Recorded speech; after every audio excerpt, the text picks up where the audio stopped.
अब सहयोग में कितनी बार बताया गया कि भाई अगर आपको आगे बढ़ना है, इस वृक्ष को ऊपर की ओर चढ़ाना है, तो आपको ध्यान करना चाहिए। अब इस पे लोग सोचते हैं कि माँ ध्यान से कैसे होता है। अब देखिए कैसे होता है। जब तक आप ध्यान नहीं करते हैं, मन चल बिचल थोड़ा सा रहता है। जब आप सहयोग के विधि के साथ ध्यान करते हैं तो आप निर्विचार में उतर जाते हैं। निर्विचारिता आपको शांति प्रदान करती है। अगर समझ लीजिए एक पेड़ आप लगाइए, वहाँ रोज़ भूकंप हो रहा हो, तो क्या वो पेड़ पनप पाएगा? जिस जगह शांति होगी वहीं ना तो पेड़ बढ़ेगा। जहाँ अशांति है, जहाँ हर चीज़ हिल रही है, डावाडोल है, वहाँ क्या कोई पेड़ पनप सकता है? जिस हस्ती में शांति प्रस्थापित हो गई है, वहीं पे ये पेड़ बढ़ सकता है। इसलिए पहले निर्विचारिता में उतरना पड़ेगा। उसके लिए ध्यान के सिवाय और कोई सा मार्ग मुझे नज़र नहीं आता। पहले ध्यान में स्थित होकर के अपनी निर्विचारिता हमें स्थित करनी चाहिए। कितने देर के लिए हम निर्विचार रह सकते हैं, ये सोचना चाहिए।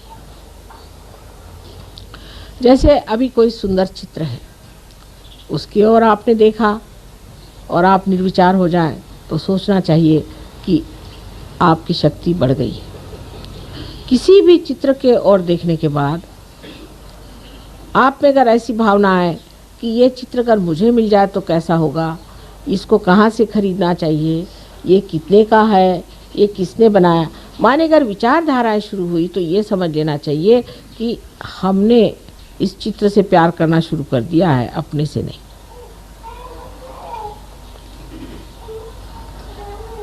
जब तक हम ये कहते रहेंगे कि ये मेरा है, माने वो मैं नहीं हूँ, मुझसे अलग चीज़ है।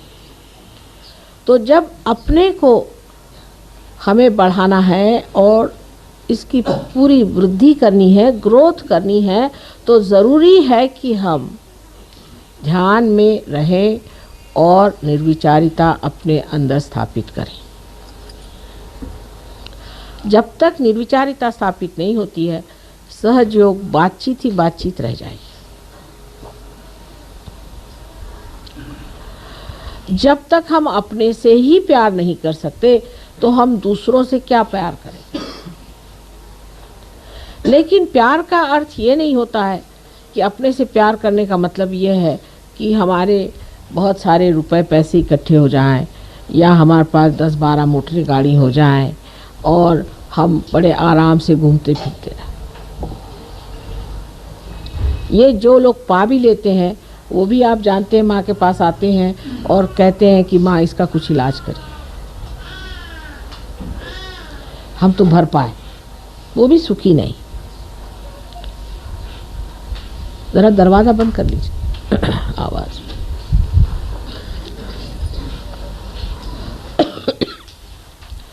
अब जो अपने से प्यार करता है, वो सब चीज़ से देखता है कि ये शरीर जो परमात्मा का है, जो उसका मंदिर है, उसे किस तरह से सुंदर स्वच्छ रखा जाए।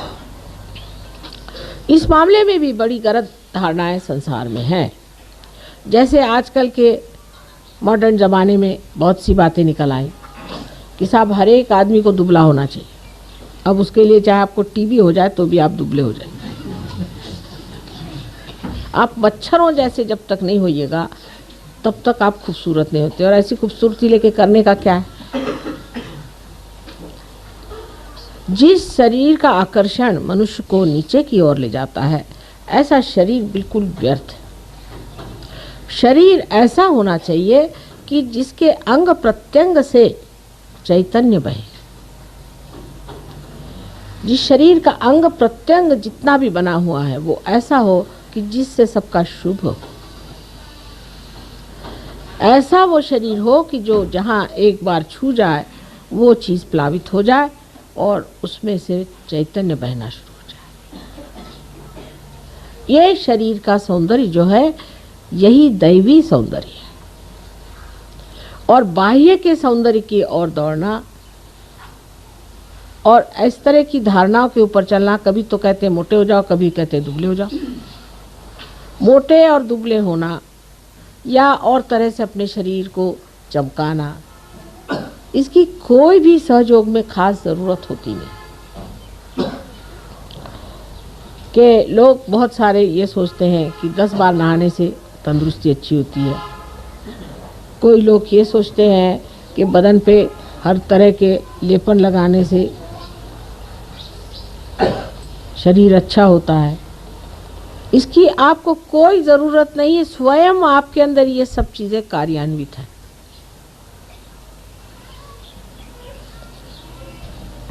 ध्यान ये देना चाहिए, क्या हमारे शरीर की यष्टि ऐसी है कि इसके अंग प्रत्यंग से पवित्रता बहती है?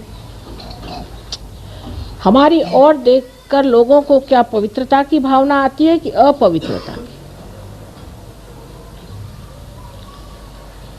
इसीलिए बहुत बार मैं आपसे कहती हूँ कि जो परंपरागत हमारे अंदर कपड़े आदि का व्यवहार बताया गया है, उसे आप इस्तेमाल करें। ये हजारों वर्ष की तपस्या से पाया हुआ एक बड़ा भारी धरोहर हमारे पास है, हेरिटेज है। और उसकी परंपरागत जो चीज़ें हैं उनको संभालने का प्रयत्न। परंपरागत जो कलाएं हैं, परंपरागत जो आभूषण आदि हैं, उसके जो वस्त्र आदि हैं, ये हजारों वर्षों से हमारे देश में परख के पाए हुए हैं। उनको आपको इस्तेमाल करना चाहिए, उसका उपयोग करना चाहिए। लेकिन हम लोग इतने अभिभूत हैं पाश्चिमात्य देशों से कि हम अपनी जो कुछ भी संस्कृति है, संस्कृति जो पवित्र बनी हुई कृतियां हैं, उसको भूल करके बाहर की चीज़ों को अपना लेते। और इसी से हमारे अंदर जो चीज़ अत्यंत महत्वपूर्ण है, जिसे हम आत्मा कहते हैं, उस पे आवरण पड़ जाते हैं। अपने देश की हजारों वस्तुएं ऐसी हैं जो आत्मा को सजाती हैं, दबाती नहीं। लेकिन हमारी दृष्टि बाह्य की ओर जल्दी जाती है। उसकी भी वजह है, मनुष्य होने के नाते दृष्टि बाहर जाती ही है। एक बार आपसे समझाया था मैंने कि ऐसा क्यों होता है। लेकिन जब हम अपनी ओर दृष्टि ले जाना चाहते हैं तो मन ही मन मुस्काते हैं और सोचते हैं कि कितना सुंदर है अंदर, कितना पवित्र है अंदर, कितना आनंदमय है। इसको छोड़ करके हम और क्यों भटक रहे हैं? लेकिन क्योंकि वो प्रांगण हमने अभी तक पाया नहीं, उसको जाना नहीं, इसलिए हम ये कार्य कर रहे हैं। इसीलिए हम अपने को इतना प्यार नहीं कर पाते। ऐसी चीज़ों को प्यार करते हैं जो हमारी आत्मा को धूसर करते, हमें दिखाई न दे। बहुत सी बातें इस तरह की हमारे जीवन में हैं। अब जैसे पाश्चिमात्य लोगों की बातें हैं, अब तो हम रह चुके हैं वहाँ। हम देखते हैं कि इतना बिला वजह वो लोग अपने जीवन को बर्बाद कर रहे हैं, अधोगति में जा रहे हैं, कि इन लोगों के लिए उठाना बहुत ही मुश्किल काम, वो समझाना बहुत ही मुश्किल काम है, क्योंकि इनके अंदर कोई जड़े ही नहीं। जो आए तो जिधर चाहे बहका दे, इधर बहका दे तो इधर बह गए, उधर बहका दे तो उधर बह गए। लेकिन आपकी जड़ें हैं और आप ही लोग उनका उद्धार कर सकते हैं। वो लोग अपना स्वयं उद्धार नहीं कर सकते।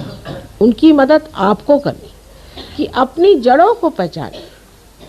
और ये जड़ का जो ज्ञान है, जो सहयोग में निहित है, सहयोग में छिपा हुआ जो ज्ञान है, वो इस जड़ का, ये आप लोग जानिए। तो दूसरी बात ये आ जाती है कि शरीर के साथ आपका ज्ञान भी प्रगल्भ होना चाहिए, वो भी